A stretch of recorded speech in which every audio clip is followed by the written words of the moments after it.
সাধারণ নির্বাচনে ভূমিধস জয়ের পর তারেক রহমানের শপথ গ্রহণ অনুষ্ঠানে ভারতের প্রধানমন্ত্রী নরেন্দ্র মোদীকে আমন্ত্রণ জানানোর পরিকল্পনা ঘোষণা করেছে বিএনপি।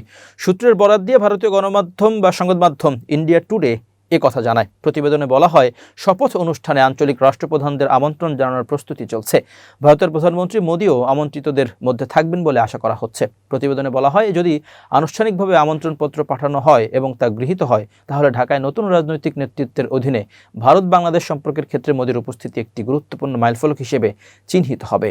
তবে শপথ গ্রহণ অনুষ্ঠানের তারিখ বা কোনো বিদেশি নেতার উপস্থিতি নিশ্চিত করে এখনও কোনো আনুষ্ঠানিক ঘোষণা দেয়নি বিএনপি। এতে আরও বলা হয়, আঞ্চলিক টানাপোড়েনের পর ভারত বাংলাদেশ সম্পর্ক পুনঃস্থাপনের লক্ষ্যে কাজ করছে বিএনপি। এর আগে নির্বাচনে জয়লাভ করায় বিএনপি চেয়ারম্যান তারেক রহমানকে অভিনন্দন জানান ভারতের প্রধানমন্ত্রী নরেন্দ্র মোদী। অভিনন্দন জানানোর পাশাপাশি তিনি ফোন করে তারেক রহমানের সঙ্গে কথাও বলেন। শুক্রবার সামাজিক যোগাযোগ মাধ্যম এক্সে দেওয়া এক পোস্টে এ তথ্য জানান তিনি লেখেন, বিএনপি চেয়ারম্যানের সঙ্গে ফোনে কথা বলতে পেরে তিনি আনন্দিত। পোস্টে মোদী আরও উল্লেখ করেন, বাংলাদেশের জনগণের আকাঙ্ক্ষা পূরণে তারেক রহমানের প্রচেষ্টায় তার সমর্থন ও শুভকামনা থাকবে। তিনি বলেন, প্রতিবেশী দুই দেশ ঐতিহাসিক ও সাংস্কৃতিক বন্ধন গভীরভাবে আবদ্ধ। ভারতের পক্ষ থেকে বাংলাদেশ এবং দুই দেশের জনগণের শান্তি, অগ্রগতি ও সমৃদ্ধির প্রতি অব্যাহত অঙ্গীকার পুনর্ব্যক্ত করেছেন বলেও জানান ভারতের প্রধানমন্ত্রী।